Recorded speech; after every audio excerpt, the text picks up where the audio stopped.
خلیفۃ المسلمین رضی اللہ عنہ نے مدینہ کے مسلمانوں کو مسجد میں بلایا اور انہیں خالد رضی اللہ عنہ کی فتوحات کی تفصیلات سنائیں۔ انہوں نے کہا، اے قریش، تمہارا شیر ایک اور شیر پر جھپٹ پڑا اور اسے مار گرایا ہے۔ اب عورتیں خالد جیسا بیٹا پیدا کرنے سے قاصر ہیں۔ ولید کے بیٹے مصطح بن حارثہ نے خالد رضی اللہ عنہ سے کہا، آگے فارس کی شہنشاہی کا ایک اور بڑا شہر ہیرا ہے، اسے تو فارس کا ہیرا سمجھ، لیکن اسے لینا آسان نہیں ہوگا۔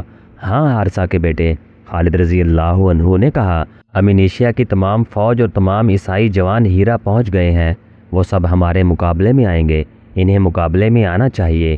مدائن کی کیا خبر ہے؟ آج ہی میرا ایک جاسوس واپس آیا ہے۔ مصطح نے کہا، وہ بتاتا ہے کہ مدائن میں مایوسی پھیلی ہوئی ہے، کسریٰ کے محل میں ماتم ہو رہا ہے۔ اچھی خبر یہ ہے کہ وہاں سے اب فوج کا کوئی دستہ نہیں آئے گا۔ کیا یہ لوگ اب بھی نہیں سمجھے کہ تخت و تاج اور خزانے طاقت نہیں ہوتے کہ دشمن سے بچا لیں؟ خالد رضی اللہ عنہ نے کہا، کیا یہ ہمارا فرض نہیں کہ ان لوگوں کو اللہ کے سچے رسول صلی اللہ علیہ وآلہ وسلم کا پیغام دیں کہ طاقت اور ثروت صرف اللہ کے ہاتھ میں ہے اور اللہ ہی عبادت کے لائق ہے، جس کا کوئی شریک نہیں؟ ہاں ابن ولید، مصطح نے کہا، یہ ہمارا فرض ہے کہ اللہ کا پیغام ان تک پہنچائیں۔ اس کے ساتھ ہی مجھے اس خطرے کو کچلنا ہے جو اسلام کو نقصان پہنچا سکتا ہے۔ خالد رضی اللہ عنہ نے کہا، کفار کا سر کچلنا ہے۔ تاریخ اسلام کا یہ ابتدائی دور بڑا ہی نازک تھا۔ اس دور میں اسلام کی عسکری روایات کی بنیاد رکھنی تھی۔ امت رسول صلی اللہ علیہ وآلہ وسلم کے لیے جذبے کی شدت اور اہمیت کا تعین کرنا تھا۔ اس روایت کی بنیاد اس اصول پر رکھنی تھی کہ نفری اور طاقت کی کمی شکست کا باعث نہیں بن سکتی، جذبہ اور اسلام کی محبت اس کمی کو پورا کر دیا کرتی ہے۔ خالد رضی اللہ عنہ کو احساس تھا کہ اس خیال سے پیچھے ہٹ آئے کہ لشکر مسلسل لڑ لڑ کر تھک گیا ہے اور نفری بھی کم ہوتی جا رہی ہے اور وہ اپنے مستقر یعنی مدینہ سے بھی دور ہٹتے جا رہے ہیں، تو آنے والی نسلوں کے لیے یہی روایت بن جائے گی کہ جہاں رکاوٹ اور دشواری پیش آ گئی سالار اپنی فوج کو واپس لے آئیں گے۔ خالد رضی اللہ عنہ ایسی روایت قائم کرنا نہیں چاہتے تھے۔ خالد رضی اللہ عنہ کو خلیفۃ المسلمین رضی اللہ عنہ کی پشت پناہی حاصل تھی۔ اس وقت کی خلافت کی پالیسی میں کفار کے ساتھ دوستی یا مذاکرات کا ذرا بھی دخل نہیں تھا۔ دشمن کو دشمن ہی سمجھا جاتا تھا۔ یہ نہیں دیکھا جاتا تھا کہ دشمن کتنی دور ہے اور کتنا طاقتور ہے۔ اصول یہ تھا کہ دشمن کے سر پر سوار ہو اور اس کے لیے دہشت بن جاؤ۔ فارس کی شہنشاہی کوئی معمولی طاقت نہیں تھی۔ خالد رضی اللہ عنہ نے اتنی بڑی طاقت کے پیٹ میں جا کر بھی پیچھے ہٹنے کی نہ سوچی۔ انہوں نے یہ بھی نہ سوچا کہ لشکر کو کچھ آرام دیتے اور اس کی تنظیم میں اگر کچھ خامیاں رہ گئیں تو وہ دور کر لیتے۔ مصطح بن حارثہ نے انہیں بتایا کہ ہیرا میں مقابلہ بڑا سخت ہوگا، تو بھی خالد رضی اللہ عنہ نے اپنے فیصلے میں نظر ثانی کی نہ سوچی۔ انہوں نے اسی وقت اپنے سالاروں کو بلایا۔ خدا کی قسم، خالد رضی اللہ عنہ نے سالاروں سے کہا، مجھے یقین ہے کہ تم یہ نہیں سوچ رہے کہ ہم جتنا آگے بڑھتے جا رہے ہیں ہمارے لیے خطرے بڑھتے جا رہے ہیں۔ نہیں ابن ولید، ایک سالار نے کہا، ہم میں سے کوئی بھی ایسا نہیں سوچ رہا اور ہم میں سے کوئی بھی ایسا نہیں سوچے گا۔ دوسرے سالار نے کہا، اور مجھے یہ بھی یقین ہے کہ خالد رضی اللہ عنہ نے کہا، تم میں سے کوئی بھی نہیں سوچے گا کہ دشمن کتنا طاقتور ہے۔ نہیں ابن ولید، سالار عاصم بن عمر نے کہا، ہمیں یہ بتا کہ آج تو یہ بات کیوں پوچھ رہا ہے؟ تم پر اللہ کی رحمت ہو۔ خالد رضی اللہ عنہ نے کہا، ہماری اگلی منزل بہت دشوار ہے۔ اللہ کے سوا کوئی نہیں جانتا کہ ہم میں سے کون رہتا ہے اور کون دنیا سے اٹھ جاتا ہے۔ اپنے دلوں پر نقش کر لو کہ اپنے فرض سے منہ موڑ کر اللہ کے سامنے جاؤ گے تو تمہارا ٹھکانہ بہت برا ہوگا، اور تم جانتے ہو کہ وہ ٹھکانہ کیسا ہے۔ روایت جو تم آج قائم کرو گے وہ ایک ورثہ ہوگا جو تم آنے والی نسلوں کے لیے چھوڑ جاؤ گے، اور یہ روایت اسلام کی بقا کا یا فنا کا باعث بنے گی۔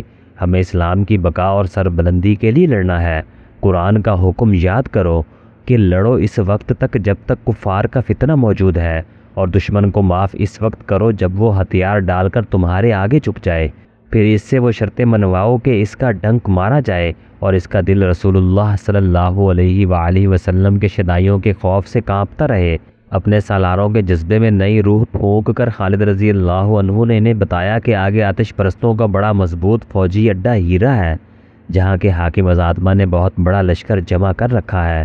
آتش پرست پہلی لڑائیوں میں بے شمار کشتیاں لائے تھے، وہ اب مسلمانوں کے قبضے میں تھیں۔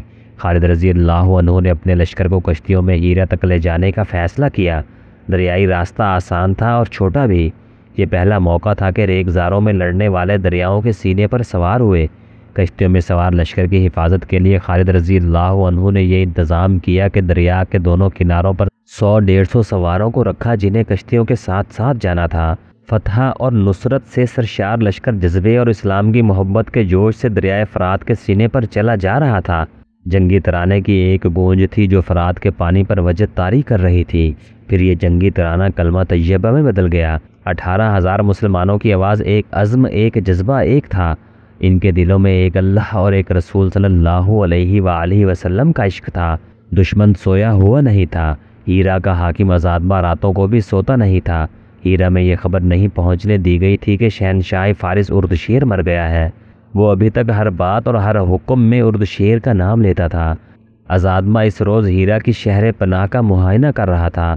اس نے شہر میں بے پناہ لشکر جمع کر لیا تھا۔ وہ جس دستے کے سامنے جاتا وہاں چلا چلا کر کہتا، زرتشت کی رحمت ہو تم پر۔ وہ بزدل تھے جو کاظمہ، مزار اور الیس میں صحرا کے بدوؤں کے ہاتھوں پٹ گئے تھے۔ ان کے مردہ جسموں کو زرتشت کے شعلے چاٹ رہے ہیں۔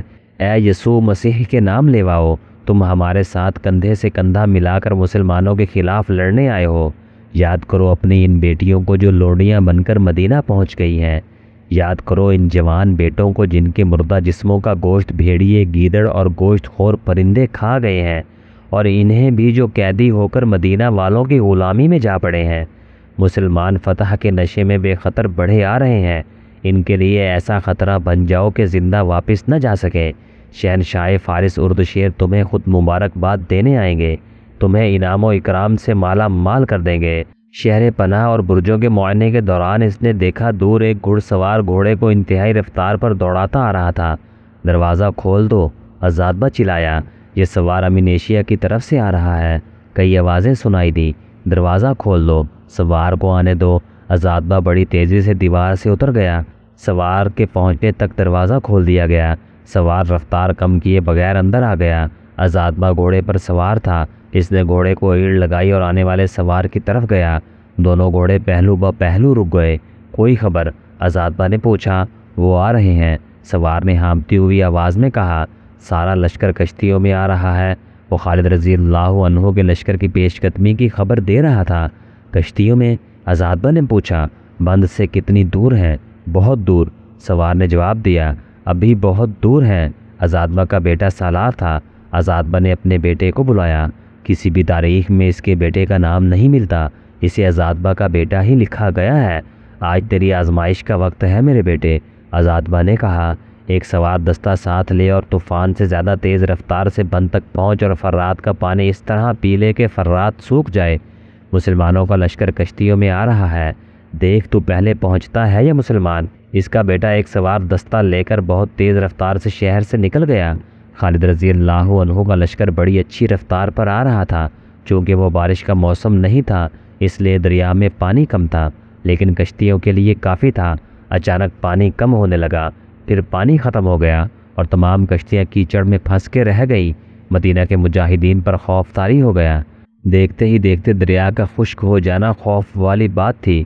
خود خالد رضی اللہ عنہ پریشان ہو گئے۔ مت گھبراؤ ولید کے بیٹے، کنارے سے مستہ بن حارثہ کی للکار سنائی دی، اور مت ڈرو اہل مدینہ، آگے دریا پر ایک بند ہے، ہمارے دشمن نے بند پر پانی روک لیا ہے۔ بڑی تیزی سے سوار اپنے گھوڑے کشتیوں سے نکال لائے اور یہ دستہ سرپٹ دوڑتا بند تک پہنچا۔ عزادبہ کا بیٹا ابھی اپنے سواروں کے ساتھ وہیں تھا۔ مسلمان سواروں نے ان پر حلہ بول دیا اور ان میں سے کسی ایک کو بھی زندہ نہ چھوڑا۔ مسلمانوں نے بند کھول دیا۔ کشتیوں تک پانی پہنچا تو کشتیاں اٹھنے لگیں۔ ملاحوں نے چپو تھام لیے اور کشتیاں تیرنے لگیں۔ عزادبہ اچھی خبر کے انتظار میں دیوار پر کھڑا بےتاب ہو رہا تھا۔ اس کا ایک سالار اس کے پاس آن کھڑا ہوا۔ بہت بری خبر آئی ہے، سالار نے کہا۔ کہاں سے؟ عزادبہ نے گھبرا کر پوچھا۔ کیا میرا بیٹا؟ مدائن سے، سالار نے کہا۔ شہنشاہ اردشیر مر گئے ہیں، لیکن یہ خبر خفیہ رکھنی ہے۔ اتنے میں ایک سوار ان کے پاس آیا اور گھوڑے سے اتر کر آداب بجا لایا۔ اگر یہ میرا فرض نہ ہوتا تو میں ایسی خبر زبان پر نہ لاتا۔ سوار نے کہا، میں سن چکا ہوں۔ عزادبہ نے کہا، کسرا اردشیر؟ نہیں، سوار نے کہا، آپ کا بیٹا بند پر مارا گیا ہے۔ اس کے تمام سواروں کو مسلمانوں نے کاٹ ڈالا ہے؟ میرا بیٹا، آزادبہ کے منہ سے نکلا اور اس کا رنگ لاش کی طرح سفید ہو گیا۔ آزادبہ پر مایوسی، غم اور رنج ملال کے ساتھ دہشت بھی طاری ہو گئی تھی، جیسے آسمان پھٹ گیا ہو، اس کے پاؤں کے نیچے سے زمین نکل گئی ہو۔ وہ جھکا جھکا سا دیوار پر چل پڑا، اس کے قدم ڈگمگا رہے تھے۔ اس کے دو محافظ اس کے ساتھ ہو گئے۔ اس نے آس اور نا امیدی کے عالم میں دائیں اور بائیں دیکھا اور رک گیا۔ دو محافظوں کو اپنے پہلوؤں میں دیکھ کر اس کا چہرہ خشمگین ہو گیا۔ میں تمہارے سہارے کے بغیر چل سکتا ہوں، اس نے محافظوں سے کہا، میرے برابر آنے کی جرت نہ کرو۔ محافظ کئی قدم پیچھے ہٹ گئے۔ آزادبہ نے اپنے جھکے ہوئے سر کو اوپر اٹھایا اور سیدھا ہو کر چلنے لگا، لیکن اس کے کندھے اپنے آپ ہی سکڑ گئے اور آگے کو جھک گئے، جیسے اس پر ایسا بوجھ آن پڑا ہو جو اس کی برداشت سے باہر ہو۔ بوجھ تو اس پر آن ہی پڑا تھا، یہ ذمہ داریوں کا بوجھ تھا۔ ہیرا اس کی ذمہ داری میں تھا، جہاں اس کا بیٹا اس کا دست راست تھا وہ بھی نہ رہا۔ وہ خود اردشیر کا دست راست بنا ہوا تھا، لیکن اردشیر کے بغیر وہ کچھ بھی نہیں تھا۔ اردشیر نے اسے بہت بڑی حیثیت دے رکھی تھی۔ وہ ہیرا جیسے شہر اور اس کے مضافاتی علاقے کا حاکم تھا اور بہت حد تک خود مختار حاکم تھا۔ وہ کسریٰ اردشیر مر گیا تھا جس نے اسے اتنی زیادہ خود مختاری دے رکھی تھی۔ فارس کی شہنشاہی کے تخت پر بیٹھنے والے نئے شہنشاہ سے آزادبہ اتنی مروت اور رتبے کی توقع نہیں کر سکتا تھا۔ مدینہ کے مجاہدین نے صحیح معنوں میں اس کے پاؤں کے نیچے سے زمین کھینچ لی تھی، مگر کیوں؟ اس کے ایک سالار نے اسے اس وقت کہا جب وہ اپنے شیش محل کے ایک کمرے میں پہنچ چکا تھا۔ سالار نے اسے کہا، معلوم ہوتا ہے آپ نے لڑنے سے پہلے ہی شکست تسلیم کر لی ہے۔ کیا آپ اپنے بیٹے کا خون مدینہ کے بدوؤں کو بخش دیں گے؟ اس کے مرنے والے بیٹے کی ماں نے غضبناک لہجے میں کہا۔ مجھے سوچنے دو۔ آزادبہ گرجا، مگر اس کی گرج کانپ رہی تھی۔ اس نے کہا، کیا تم لوگ یہ سمجھ رہے ہو کہ میں مسلمانوں کے آگے ہتھیار ڈال رہا ہوں؟ کیا تم نے سنا نہیں؟ اس کی آواز دب گئی۔ بوجھل آواز میں بولا، شہنشاہ اردشیر مر گیا ہے۔ کمرے میں سناٹا طاری ہو گیا۔ شہنشاہ مر گیا؟ آزادبہ کی بیوی نے یوں کہا جیسے وہ سسکیاں لے رہی ہو۔ اردشیر مر گیا ہے؟ اس نے آزادبہ کی طرف دیکھا اور بلند آواز سے بولی، زرتشت ہمیں اپنی توہین کی سزا دے رہا ہے۔ ہمیں اب اس آگ میں جلنا ہے جس کی ہم پوجا کرتے ہیں۔ آپ زرتشت کی قربان گاہ پر اپنے لہو کا، اپنی جان کا نذرانہ پیش کر سکتے ہیں۔ کسی مسلمان کو یہاں سے زندہ نہ جانے دیں۔ ایک محافظ اندر آیا۔ ایک گھٹنا فرش پر ٹیک کر اس نے آزادبہ کو سلام کیا اور بتایا کہ قاصد آیا ہے، بھیج دو۔ آزادبہ کو خاموش دیکھ کر اس کی بیوی نے محافظ سے کہا۔